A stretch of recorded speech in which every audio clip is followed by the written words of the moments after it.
जय माता दी सभी को। हर हर महादेव। जैसा मैं हमेशा बोलती हूँ कि मैं जितने भी जो भी कार्य है आश्रम के, वह सारे खुद से ही करती हूँ। बिल्कुल दिन भर कुछ भी काम नहीं करने दे, जहाँ वहीं आकर बैठ जाता है। अब माला बनाएंगे ना माता जी के लिए, चल चलो माला बनाएंगे। जहाँ जाओ वहीं साथ में, जहाँ जाओ वहीं साथ में। क्या लाला इनकी जो वो है ना श्रीमती जी कहीं चली गई है, अब वो बच्चा देने वाली है, इसलिए इनको लग रहा है बहुत बुरा। और दिन भर बैठते हैं, पीछे पीछे घूमते हैं। चलो चलो चलो चलो चलो माला बनाएंगे माता जी के लिए। अब मुझे इन फूल को वापस धोना पड़ेगा, उनसे हाथ लगाया है थे। जिस समय हमेशा बताती हूँ कि मेरा दैनिक कार्य है पूजा पाठ और सुबह मंदिर की साफ सफाई, आरती, सारी चीज़ें। तो मैं सुबह गई थी माता रानी के लिए फूल लेने के लिए। फूल हमने हमारे जो छोटा सा हमने गार्डन बनाया है हमारा, उसी में ही लगाए। मैं सारे फूल यहीं पर लगाती हूँ। चाहे माता रानी का कोई भी काम हो, मैं खुद से ही करती हूँ। मैं किसी और के ऊपर या अमन के ऊपर नहीं छोड़ती हूँ, क्योंकि मुझे पता है कि मुझे भगवती की सेवा किस प्रकार करनी है और मेरी सुबह इसी हिसाब से होती है। मैं हमेशा बताती हूँ। तो अभी मुझे माता रानी के लिए हार बनाना है सुंदर सा, और फिर उनको धारण करवाना है। मैं हमेशा इन चीज़ों की जानकारी सभी लोगों को देती रहती हूँ, जो भी तंत्र मंत्र यंत्र, इन सारी चीज़ों की। लेकिन यह यदि आप करते हैं तो हर एक क्षेत्र में काफ़ी फ़ायदा होता है। लेकिन लोग बाग करते नहीं हैं, सारी चीज़ें देखकर छोड़ देते हैं। और तंत्र के नाम के ऊपर लोग बाग डराते भी बहुत हैं, और इसी के कारण तंत्र भी बदनाम है। यह चीज़ें मैं हमेशा सभी को बताती भी रहती हूँ वीडियो के माध्यम से। लेकिन तंत्र बड़ी ही पवित्र चीज़ है, तंत्र से कभी नहीं डरना चाहिए। और तंत्र क्रिया करती यदि महिलाएं करती है सही तरीके से, तंत्र का मतलब होता है कि तंत्र में हवन पूजा पाठ यही चीज़ें। जो बाकी की क्रियाएं आती है वह तो टोने टोन के इन चीज़ों में आती है। तो मैं अपने आश्रम के ऊपर जो भी सारा कार्य है वह इसी हिसाब से करती हूँ। लेकिन इसमें भी बहुत सारी चीज़ें, बहुत सारे भक्त मुझे सारी चीज़ें उस हिसाब से कहते हैं कि माता जी आप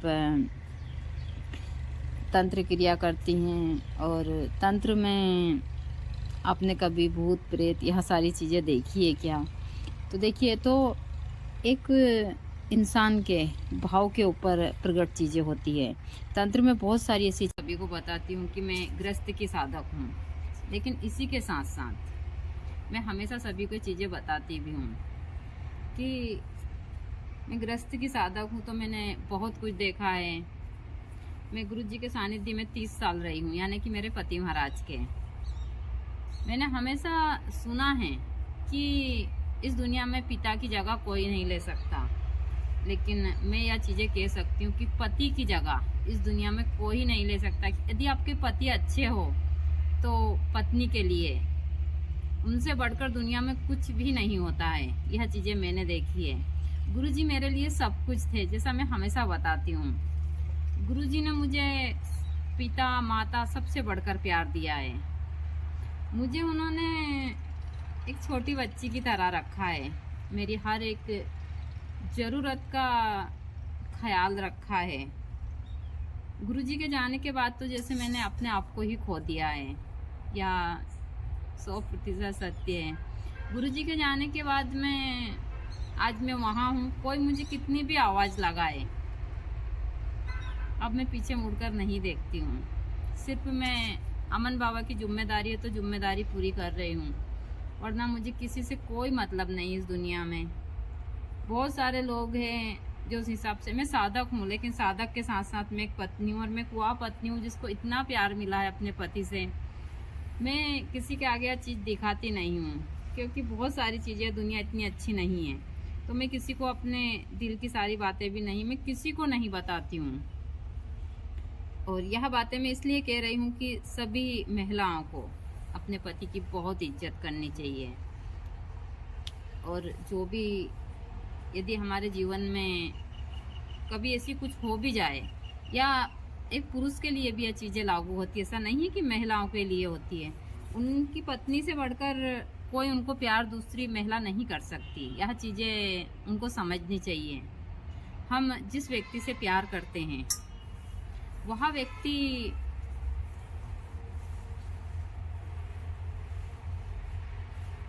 हमको जान से ज़्यादा प्रिय होता है। मैं यह चीज़ें हमेशा बोलती हूँ। गुरुजी मेरे लिए सब कुछ थे। मैंने गुरुजी से बहुत प्यार किया है।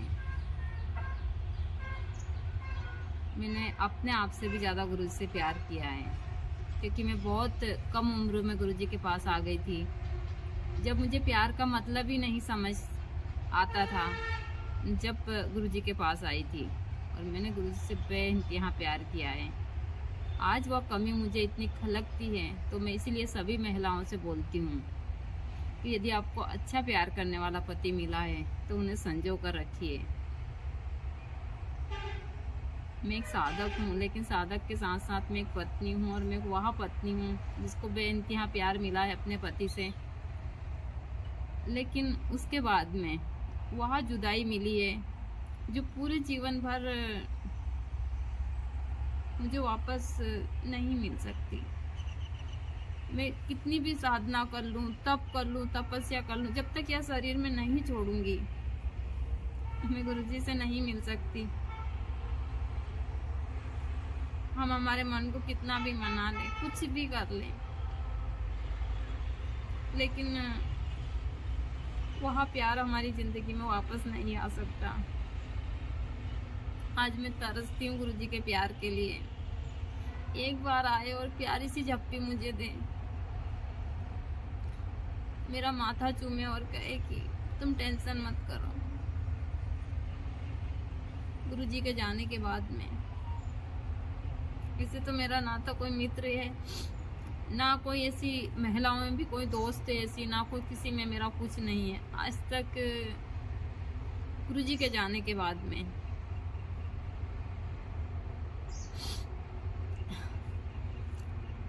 मैं किसी के पास जी भर कर रोई भी नहीं हूँ। सिर्फ वहाँ आती हूँ, भगवती के पास आती हूँ, जब भी मन करता है रो लेती हूँ, क्योंकि गुरुजी की यादें तो हमेशा आती है। दिन में कई बार आती है, हर पल आती है। तो मैं सभी महिलाओं से बोलती हूँ हमेशा कि यदि आपका पति बहुत प्यार करने वाला है आपको और आपकी इतनी अच्छी से देखभाल करता है, तो आप उनके साथ कभी बेईमानी मत कीजिए। क्योंकि कोई व्यक्ति यदि हमसे कुछ अच्छी बातें करता है तो वह थोड़ी देर के लिए करता है, लेकिन जो आपका पति है वो आपके हर एक चीज़ का ध्यान रखता है। आजकल सोशल मीडिया के माध्यम से मैं देखती हूँ बहुत सारी महिलाएं उस हिसाब से होती है, और जीवन में बहुत सारी चीज़ें होती है। मेरा मेन मकसद यही है कि मैं सभी को सही रास्ता दिखाऊं। आप बाद में जिस प्रकार आज मैं तड़प रही हूँ गुरुजी के लिए, आप लोग कभी ना तड़पें। अपने देखो, आना जाना तो ईश्वर के हाथ में है। गुरुजी का शरीर छूटा, कुछ लापरवाही भी हम कह सकते हैं, वह भी गुरुजी की, मेरी तरफ से तो नहीं, उनको भी पता है सारी चीज़ें, लेकिन गुरुजी की तरफ से काफ़ी लापरवाही हुई है। जिस प्रकार आज मैं अपना ध्यान नहीं रख रही हूँ, इसी प्रकार वह भी नहीं रख रहे थे। उनका यह था कि हम दोनों को सुरक्षित कर दें, क्योंकि उनको पता, बहुत पहले से पता चल चुका था कि उनकी उम्र इतनी सारी चीज़ें हैं, बहुत सारी चीज़ें हैं। भाई वो साधक थे तो उनको बहुत सारी चीज़ों का ज्ञात था कि मेरा जीवन ज़्यादा नहीं है, तो मैं इन दोनों माँ बेटों को सुरक्षित कर दूँ, और इसी में ही लगे थे। और इसी कारण वह बहुत सारी चीज़ों में उनका ध्यान नहीं रखते थे। तो मैं सभी को हमेशा बोलती हूँ कि आप लोग अपने जीवन में जो आपके वह जीवन साथी, चाहे पति हो या पत्नी हो, उनको बहुत प्यार दीजिए और जान से ज़्यादा उनको प्रिय रखिए। क्योंकि मुझे पता है जो तड़प होती है जाने के बाद ना, आप कुछ भी कर लो, और मैं ही नहीं, मुझसे छोटी छोटी कम उम्र की लड़कियां आज इतनी तड़प रही है। मैं तो एक साधक हूँ, लेकिन फिर भी तो अभी मैंने माता जी के लिए बनाई है माला। मैं फिर भी दिन रात इनकी सेवा में लगी रहती हूँ, दिन रात अपने आप को इतना बिजी रखती हूँ, लेकिन यादें तो है, पता नहीं कब आ जाती है। और ये चीज़ें मैं हमेशा सभी को बोलती भी हूँ। तो बने रहिए पूरे ब्लॉग में, और भी थोड़ी बहुत मैं अपने से संबंधित आप लोगों को जानकारियाँ दूंगी।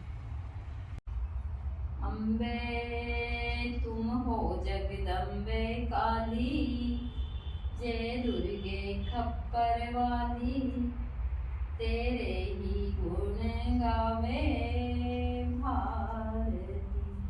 ओ मैया हम सब उतारे तेरी आरती। तेरे जगत के भक्त जनों पर, तेरे जगत के भक्त जनों पर भीड़ पड़ी है भारी।